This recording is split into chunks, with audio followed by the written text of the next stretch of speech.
How the heck are you, everybody? I am Fastidious. Welcome to my channel. At long last, the game's most anticipated banner is coming. The Iovar Carnelian Ancient Summoning banner will arrive this Saturday, May the 18th. It will last till Monday, May the 20th. Guys, I could not be more excited about this banner, and I really think a lot of people feel exactly the same way. I think the hype could not be realer. I mean, for me personally, Iovar is my most wanted lord in the whole game, and obviously my most wanted ancient exclusive.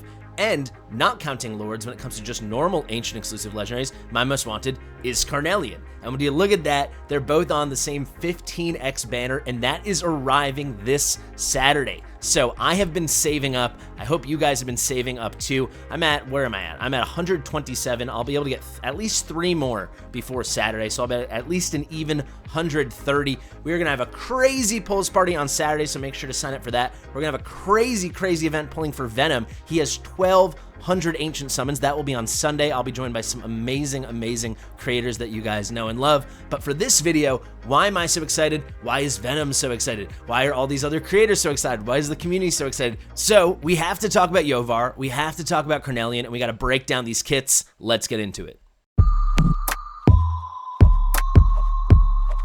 Fastidious. Fastidious.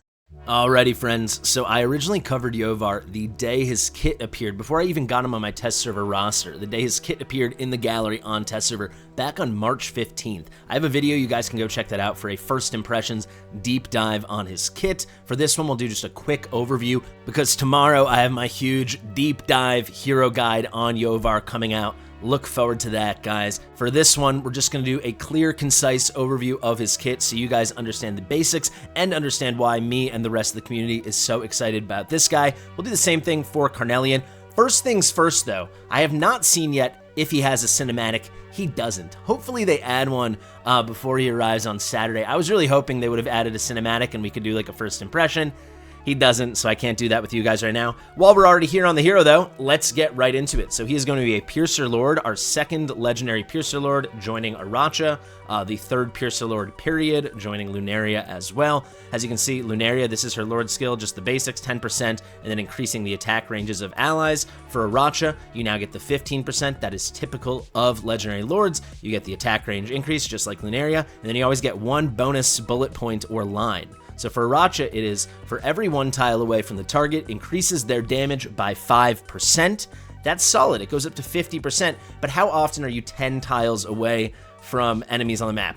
Almost literally never, only in very niche situations for heroes like, you know, Idril, and then like Sonya, whenever she comes, the Arbiter that will come in a month or 2 or 3 months, who frickin' knows? This doesn't happen, right? For most people, it's 3 tiles, 4 tiles, or 5 tiles, so you're talking about a 15% boost, 20% boost, 25% boost, maybe it could be 6 tiles when you get the extended range. It depends if they count diagonals. You know, at most, you're looking at a 30% boost for all non-Idril heroes in this game. Not the case for Iovar. What does Iovar's Lord skill do? It's so good. So the first part, exactly the same as Aracha. Second part, exactly the same, right? You're getting the 15% attributes. You're getting the attack ranges increased. But then, when deployed, faction team members, so these are specific people on his faction team, you know, on the same line as him, their damage will increase by 15% every 20 seconds. And then that stacks up to 3 times. So 20 seconds, it's 15%. After 40 seconds, it's going to be 30%. And after a full minute, you have a 45% permanent increase for all faction team members on his row.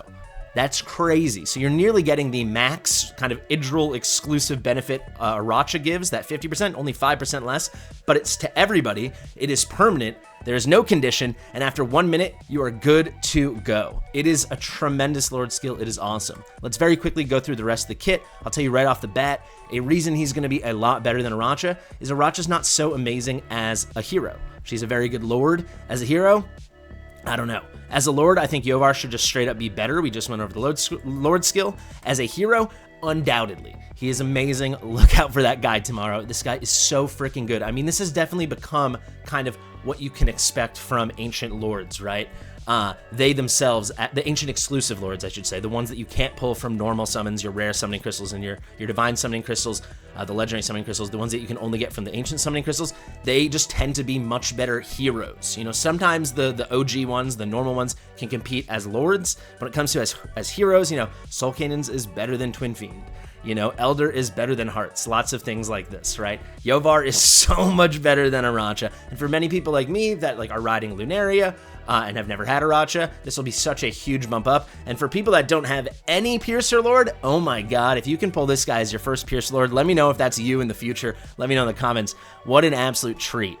So his kit can be confusing. I'll try to dumb it down as much as possible because, like I said, we got a deep dive guide tomorrow. His talent, as you can see, he's got all these swords that fly behind him. A lot of his kit is predicated about like producing these swords, generating them, consuming them, and then doing cool stuff. So his talent, he can conjure one flying sword, that's what you call these things, every 4 seconds. He can reach a maximum of 12 flying swords. So if that's the only way he's getting them, it will take 48 seconds, right? If he's doing 1 per second. However, for every extra allied marksman on the field, and this is not faction team members, that's kind of why I got into that specific thing in his Lord skill. This is just any other marksman on either row of your team comp, anyone you're bringing into battle. For every one of those, when there are 4 extra marksmen, so not counting him, each one will lower the conjure rate or the generation speed of these swords by 0.5 seconds. So if it's just him, if he's rocking solo, it's going to take 4 seconds. If you add one more marksman, and again, this could be, has nothing to do with Piercer, it doesn't have to do with his faction, it doesn't have to do with his row, just any other marksman, so it could be Setram, you know, something like that. You know, he's an Infernal, he's not a Piercer, he could be on a separate row, doesn't matter. You add 1, okay, now it's 3.5 seconds. You add 2, now it's 3 seconds. You add 3, now it's 2.5 seconds. And when you've got 4 others, which is how you should be running in most content, then it's every 2 seconds. So now he can max out those 12 flying swords. Again, if this was the only way he could conjure them, there are other ways he can do it, but if this is the only way, it would only take 24 seconds. And as you're going to see from his kit, you really want to use his ultimate when he has a full 12 flying swords conjured. So this is huge. So definitely you need to take advantage of that synergy and get a lot of allied marksmen onto the team comps when you're using him. So the basic attack now, 50% damage to one enemy 2 times. This can rise by another 10% with skill ups. So it's gonna be 60% damage to one enemy 2 times. So it's really like 120% damage. What's cool about that is because they're different attacks, each one will generate some more rage. So this guy should be able to rage cycle very, very nicely. Actually, that's a good moment to talk about stats. His base attack here is tremendously high.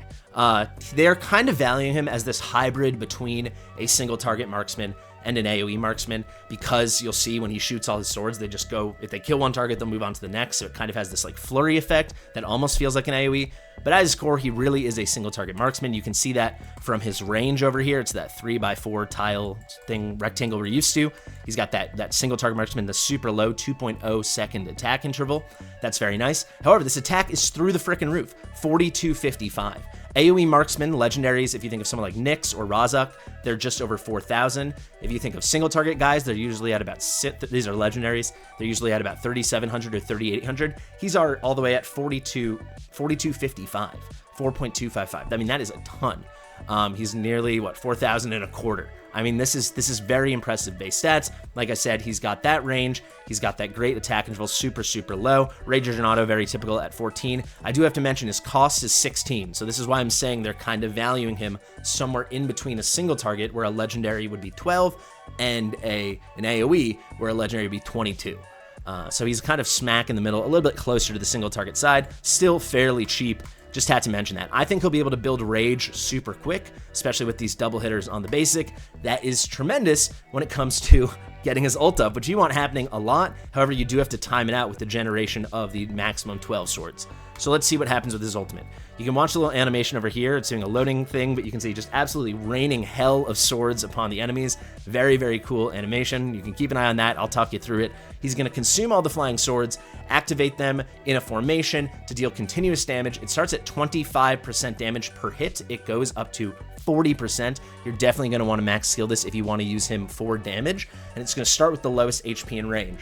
Once you kill that one, it moves right along to the next. So that's where you can have kind of an AoE effect. If you're bringing him to somewhere like Guild Boss, obviously there's only one target. He just hammers away at the one target. The frequency of the strikes increases with the number of flying swords. So again, this is why I said you want him to be at max generation of swords. You want the maximum to have been generated. Because of one of his passives that we're going to see next, actually, you have an even bigger benefit to do that. But you can see you're going to get 5 hits per flying sword. So if you got 12, you can hit that maximum of 60 strikes. So 60 strikes, if this is max sealed up, 40% damage per strike, 2,400 damage. That is a lot. You might think, oh, well, Hot Sit can do like, what is it? It's like 4,000 damage or something with her big AoE burst. Sure, that's cool, but also he's a Lord. Lords tend to not be good heroes. He is a good hero. And look at that cost, baby, 500. He's going to be able to cycle Rage really quickly, and he's going to do crazy, crazy bursts just raining these swords. So for normal PvE content, he can pick off many enemies at once because he starts with the lowest HP, kills them, moves right along, moves right along. This kind of example isn't doing them justice. He's taking too long to kill that first guy. Or you bring him against a big boss. You know, you could use him against the Lasir boss if that was the only enemy in range. Or the best case for a lot of people is going to be Guild Boss or the Styx boss, where he just rains absolute hell. And look at all these hits. These are all individual hits. 60 strikes. This makes the Styx boss a lot easier. A lot easier. So let's go to the passive now. Victorious Pursuit. So this is what I was talking about. This is the main reason why you want him to have 12 flying swords when you trigger the ultimate. Upon casting the ultimate, reduces the attack interval by 20%, so whatever attack interval you build on him, let's say you get him down to 1.0 seconds, now that goes down to 0.8 seconds, and for the duration of this, you'll maintain that low attack interval, and your basic attacks will now deal a lot more damage. So you can see here the ult only lasts 3 seconds. So even if you have 60 strikes, you get those over really quick, then he goes back to basic attacking, and then this will last for a duration of 10 seconds. But if it's when you trigger the ultimate, he's consuming the maximum 12 flying swords, it's an extra 5 seconds. So it's 15 seconds that his attack interval drops by 20%, and now his basic attacks are much stronger. So how much stronger? You can see it's 55% damage 3 times. With skill ups, this can be 75% damage. So 75% 3 times, this is per hit, and he can be going at like a 0.8 second attack interval, right? That's 225% damage for 15 seconds if you do it right. That is stupid strong. It does get even stronger though, because those count as basic attacks, and if you can take advantage of the next passive, Lethal Blade Storm, they can be ignoring defense on the enemy. So after an allied marksman, and again, this is just any allied marksman, it doesn't have to be a faction team member, it doesn't have to be a piercer, it doesn't have to be on the same row. It could be Setchrim, it could be Brunor, it doesn't matter, right? It could be Maul. After an allied marksman casts their ultimate, gains 1 flying sword, so this is another way to generate swords. It's not just the every 4 seconds or 2 seconds if you're doing it optimally. And also, the following 3 basic attacks of this hero ignore an extra 15% defense. With skill ups, you get some interesting benefits. You also just get something that's not normally listed here, but an anti-air damage bonus. So now it will do at max 7% extra damage to air units, so extra anti-air damage. And you can ignore more defense. So it starts at this 15%. It can go up to 24% of the defense is getting ignored. That is tremendous. You know, if this is happening, you're triggering allies in that 15-second window when this is going on. It's each basic attack. So it's actually gonna be 9 hits because you're doing the triple hitter for your basic attack, 225% damage. That's 1 basic attack. So you can get that off 3 times. Maybe you can get a couple allies to cast their ult stirring. Very, very strong. All in all, you can see I frickin' love this guy. I'm losing my breath here talking about him. He's so exciting. Let's get into the Awakenings, and then we'll move on to Carnelian. I said I wasn't going to dive too deep. I'm trying to make it clear, but I can't help myself. The A1 here, when the ultimate ends, there's a 40% chance of generating 4 flying swords immediately, so getting him back closer. Now he's 1/3 of the way already to the maximum 12. You really are going to want to time out when you do the ultimate, as I've said many times now, when he has that maximum 12, so this helps a bit. The A2 plus 300 attack, that's for him, also enhances his Lord skill. Now you're also going to have faction team members dealing 5% more damage to airborne units. That's solid. The A3, this is my favorite. I'm going to tell you right now, it's very likely if I'm lucky enough to pull him, I do have a lot of opportunities, but I won't be hitting Ancient Lord Pity. But if I do pull him, I have 4 Soul Stones I've been sitting on, right? I've been sitting on my Soul Stones forever. I might A3 him right away. I'll do some testing and then I might A3 him because I love this. So this is when he gets that extra benefit. You know, he lowers the attack control by 20%, like we discussed, and now his basic attacks become triple hitters with 75% damage. Now this is going to be 15 seconds as the standard, and if you consume the maximum 12 swords, now it's going to last for 20 seconds. By the time this ends, you're already going to be ulting again. It's crazy, right? If you can generate the swords fast enough, he can just be like non-stop, either ulting or benefiting after the ult from this victorious pursuit. You can kind of view them as the same thing, though. You can cycle this insanely well, I think, if you build the comp around him and you time things nicely. This is so intriguing to me. The A4, very nice. Crit rate plus 8%. Why can I not talk? Very, very standard. And then the A5, I'm not obsessed with this. When deployed, he immediately already obtains the max 12 flying swords. This could be really, really good for arena or something, right? And he's going to be a god in anti-air arena. I'll go through very quickly after this all the places I think he's going to shine. But you can see he starts with 300 initial cost, so only need 200 more. So you could kind of instantly delete. I think that's the thinking here by getting that initially. But I think for a lot of content, it's not going to move the needle so much. Like in Guild Boss, this is going to be doing so much more damage, just getting one quicker ult at the start of the battle. I think he's going to be used in like a lot of longer boss battles. So let's actually talk about where I think he's going to shine the most. Obviously, Gear Raid 3, he's the best lord in the game now. He's amazing. You can probably even put him in that Silas spot. He's ignoring defense. He should do tons and tons and tons of damage. He's got the Grace base stats. He could be your other main DPS besides like an Idril. The skill is crazy. I think only Idril potentially would suffer by using him instead of Aracha. However, it's really only when Idril's hitting in the corners that I think she'd be able to hit that 50% bonus. So I think even Idril in most contexts will be best with him. He's obviously going to be tremendous in Guild Boss. You know, those teams that people like to run. You're kind of bringing Aracha because you have to, because she works so well with like Hex and Silas. Maybe you want to get an A5 Calypso into the mix. I mean, that stuff is really, really good. I mean, any Calypso. I'll definitely try a lot of things out if I'm lucky enough to pull him. In the guide, you'll also see some really cool stuff in Guild Boss. In Styx, he's amazing. You can get that attack interval super low, and with his passive, it can go even lower. And then, of course, he does a 60 hitter on his ultimate, on his very low-cost ultimate. So that's very good for Styx. He should be very, very good in the Pelagios boss. He's the best lord in the game. The Furious Torrent, that goes without saying. He's on many, many, many of the top teams on Forerunner, because he has been out on Forerunner for a little while now. What am I forgetting? Void Rift, incredible. Future content, I'm sure he'd be amazing. Gear Raid 5, he should be very good. There's one other thing I can't think of. You guys let me know in the comments other things. But yeah, anti-air and of course GVG, he should be pretty solid there as well. I don't know if he'll outpace Aracha since he doesn't have those crowd control elements, but I think for normal players he'll fit right in. He's a tremendous hero. He's very, very, very exciting.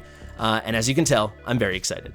So now on to Carnelian. Guys, Carnelian is very, very cool. I will say she's a little niche because for her to shine, she basically what she does is she's a chaotic enabler. If you want to run a chaos comp, it's very hard because you have to deal with this tricky thing where you want your chaos units to do well. For them to do well, they need to have very low health. Almost all of them have some condition where they do something a lot better when their health is lower, but obviously when health is low, they die.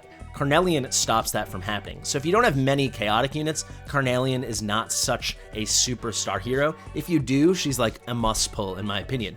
That being said, for GVG, she's just straight up amazing regardless because she gives unyielding to like your whole team, right? So she prolongs the battle and you win because your opponent loses to the clock. Right? She's amazing for that. She's also incredible the same way people use Sadie. She's incredible for Gear Raid 2. This doesn't have anything to do with chaotic units. Just for those reasons, she is awesome. The other reasons you would go for her are because she's like the best chaotic enabler and makes those chaos comps truly sing. So let's very quickly talk about her kit here. She is a healer, but the main thing she does, it's not really about healing, it's about she provides soul essence. This basically temporarily gives your heroes an unyielding buff. This is like an unkillable buff. It's going to last for 5 seconds. She is a very, very unique, I think only her and Kineza, I think that's who's coming to mind with a 2.5 second attack interval.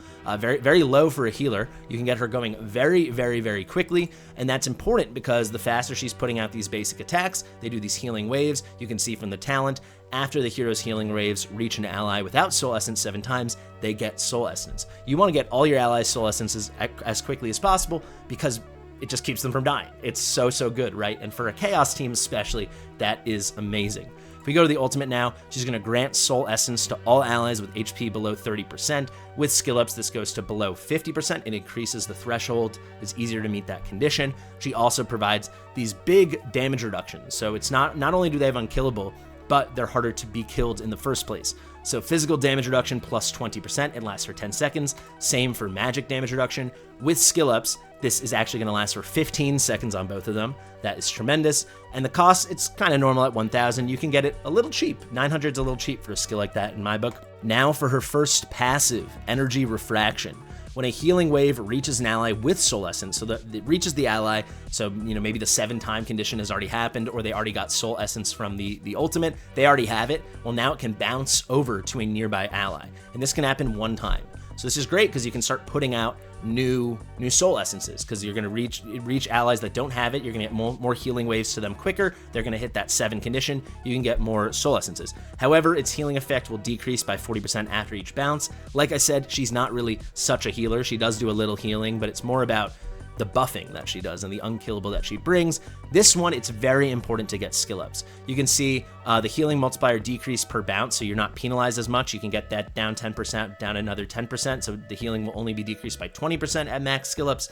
That is fine. What really matters is you want the extra bounces. So let's say it goes to ally number 1, he has Soul Essence, bounces to ally number 2, she has Soul Essence, now it can bounce again. So it's not just 1 bounce, not just 2 bounces, it can be 3 bounces when this is fully skilled up. That is very, very nice. Finally, this kind of makes her like Light Lock.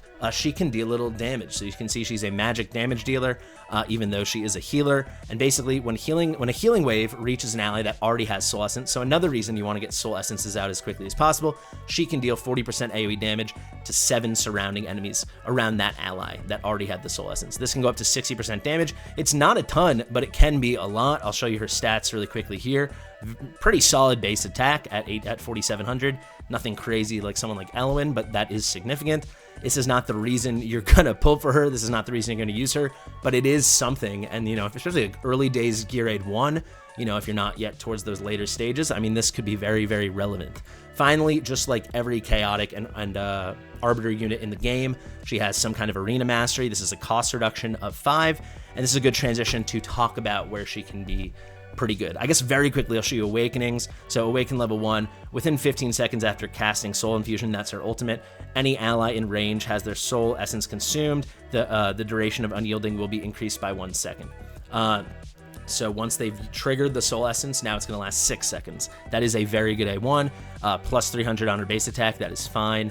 The healing effect of healing waves is no longer decreased with each bounce. So remember, that was a 20% penalty at max skill ups. Now it's 0%, no penalty at all. A4, all damage reductions.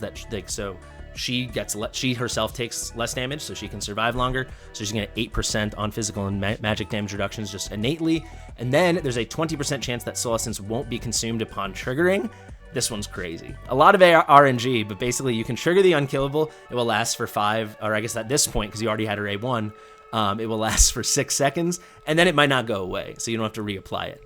That's pretty crazy. That's really for the big boy whales. She is an ancient exclusive legendary. So where can she be really good? For non-chaotic comps, right? She's very, very, very good in GVG. Like, absolutely goated, one of the very best heroes in the game. She's such a nuisance. Like, I think many people just avoid her if they're on a defense. You just avoid her like the plague, so you can get her on your defense, and she's amazing. Gear Aid 2, if you haven't beaten it yet, she's not necessary. There's other ways to beat it, but she does help a lot, and I know some people, that is how they've beaten it. The unkillable buffs, the unyielding through the Soul Essence helps a lot of people. And then I would just say for all other stuff, it's just she completely enables chaotic comps. You're not running any Chaos team in Guild Boss effectively without her, right? You're not running Chaos in Void Rift without her. Any future content probably that you want to use chaotic units in, you're gonna need her. That's how it kind of stands right now. In Arena, she can be really, really good, kind of even if it's not Chaos units, but certainly in a Chaos team, she can be tremendous. So that's kind of where I'd say, I mean, you can just get the sense. She's amazing. There's a reason everyone wants her. I will say if you're like earlier mid-game, she's going to be less desirable. That is undeniable. If you're late and especially end-game and you do have a fairly full Chaos roster, you see, I don't have every hero, but I have enough good ones. I'm very, very interested in picking up this hero. All right, guys, there was a lot of kind of nervous, excited energy here. I've been anticipating this banner forever. I did a little bit of pulling when I snagged my Twin Fiend, but that was like, I think it was either 50 or 60 summons that I did. Aside from that, I haven't pulled a single Ancient like the whole year, basically. So I am going to use all of these. I cannot wait. I know a lot of people feel the same way. If you want to get in on our pulls party on Saturday, definitely do that. And then we're going to have a super pulls for Venom on Sunday. I'll be joined by Destined. I'll be joined by Jake Smash. And of course, I'll be joined by Zucania. Venom's also going to make a YouTube channel, so we'll promote that a lot so you guys can all go subscribe. Very, very fun stuff. The final thing I'll say is I'm going to cover this banner on Thursday. We have the Setrum and we have the Seraphina banner. I think this is an amazing banner. I'll pull on it probably just once until I get a legendary. I'll just tell you guys that right now. We'll do a huge pulls party for that on Friday. So if you want in, all the forums will be up on my Discord, the Fast and Fastidious. Link in the description. Guys, thank you so much for watching. Subscribe, comment, like it, all that good stuff. Share it with your mother. I'll see you real soon.